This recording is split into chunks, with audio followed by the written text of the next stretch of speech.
Hello learners. So today in this video we are going to discuss about the constitutional design, that is a chapter of class 9 political science, or you can say the civics.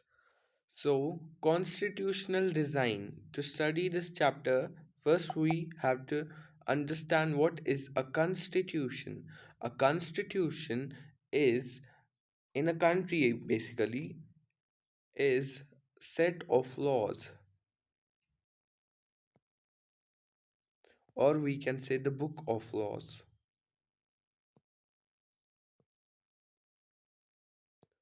Constitution is the set of laws or book of laws on which the country is governed. Okay, design simply means the framing of the constitution. Here, constitutional design means the framing of the drafting of the constitutional designs. In our NCRT book, there are given two examples of two countries by which the constitutional design, the drafting of constitution has been described with an example. First country's example that we are going to study is the South Africa. What was happening in the South Africa? South Africa is a country located in the south of Africa. This is the African continent. Here is the South Africa located.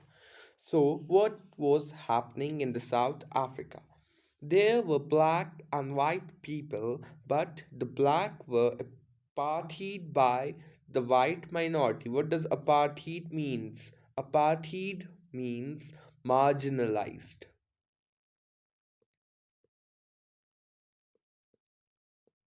Marginalized, or we can say discriminated.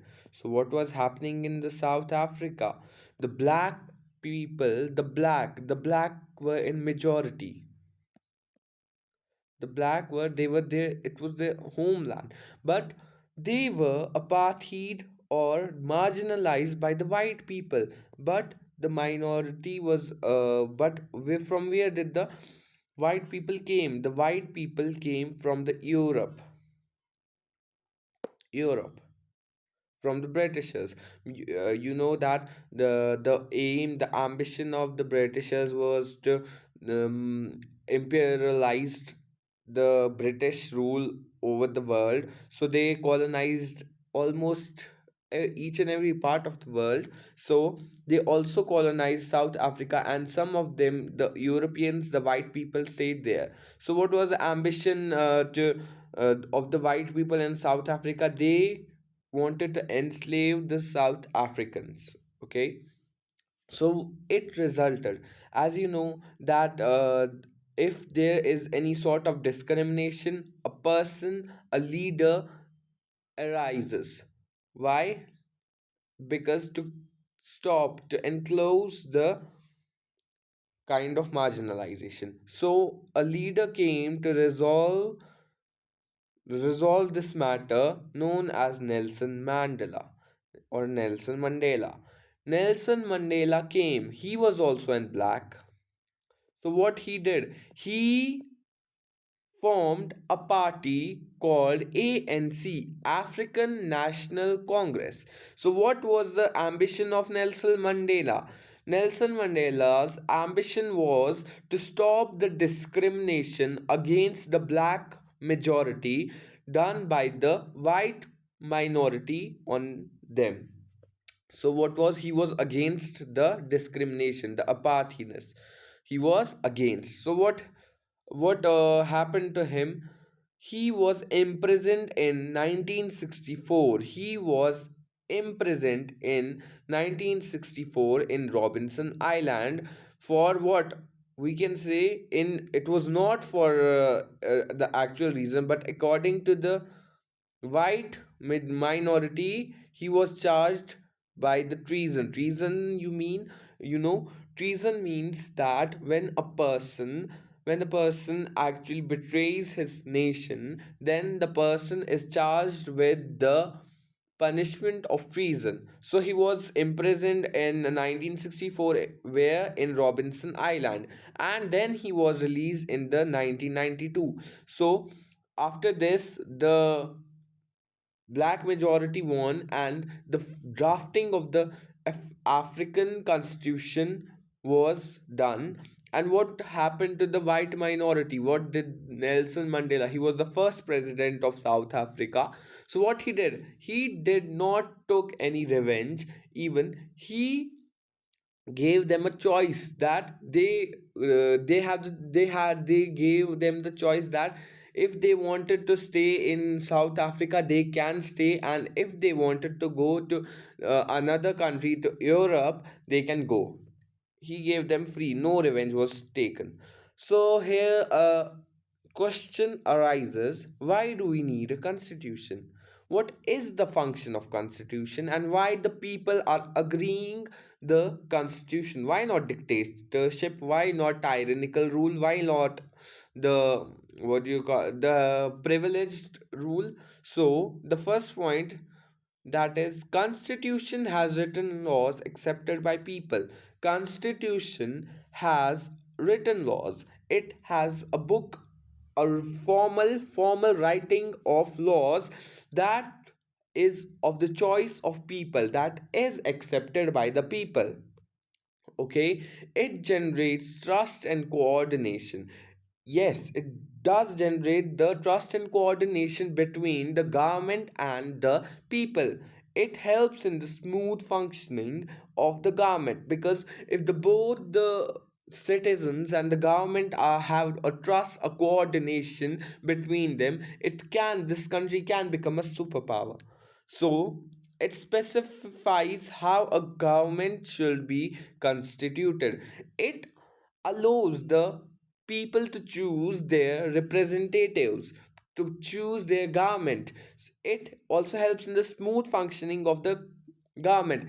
A person, a politician cannot take any action himself.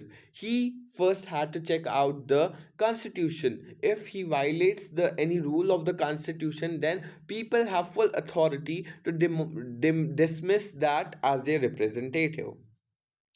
It lays down limits and power of government. It lays down the limits and power of the government. What does it mean? That it helps the people not to get discriminated, not to get stereotyped, not to get marginalized by the government, as it limits the power of government. It doesn't give the government unlimited powers. Okay, so it expresses the aspiration of the people, creating a good society. It expresses the aspiration, it expresses the aspiration of the people, which results in the formation of a good society. So we are done with the South African part. Now we will move on to the India. It is our country, the patriotic nation. So India, as you know, India has diversity. It has diversity in religion. First, religion, caste, creed, people. It has diversity in everything. It has diversity in nature, diversity in geography, diversity in the culture, traditions, heritage. It has a dense heritage. So India, in the 1000 AD, 1000 AD means, AD means Anno Domini, and we are still living in the Anno Domini. So 1000 AD, English East India came to India. For what? English East India Company came to India for trade. For trade. As why they came for trade? Because India has a rich diversity in spices, in trade also. So they came to India for trade, for just to do the trade. So what happened there? Slowly, they took the Diwani from the Nawabs, and they settled down their factory at the Hooghly River in the Bengal, West Bengal. Then they slowly took over the country, took over the provinces of the India that time, and they ultimately conquered. colonized India. Okay, why it was easier for the English East India Company to easily colonized India? Because India had a rich diversity and each and every person had a different perspective. They were not united that time. Okay, so in 1757, then when the East India Company conquered India, so some leaders like in South Africa, Nelson Mandela took over. So like that, 1757 the Battle of Plassey was occurred, and then in 1764 the Battle of Buxar was fought, and both the battles were won by the Britishers. After that, first war of independence, first revolt occurred in 1857, which was led by the last Mughal ruler Bahadur Shah Zafar. So what happened in the 1857? It resulted in a failure.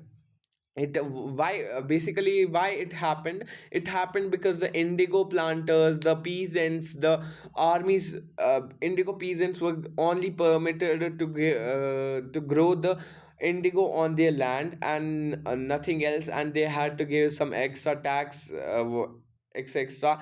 Then another reason was the army of the Britishers consisted of majorly Hindus and Muslims, and a rumor was spread over that the cartridge of this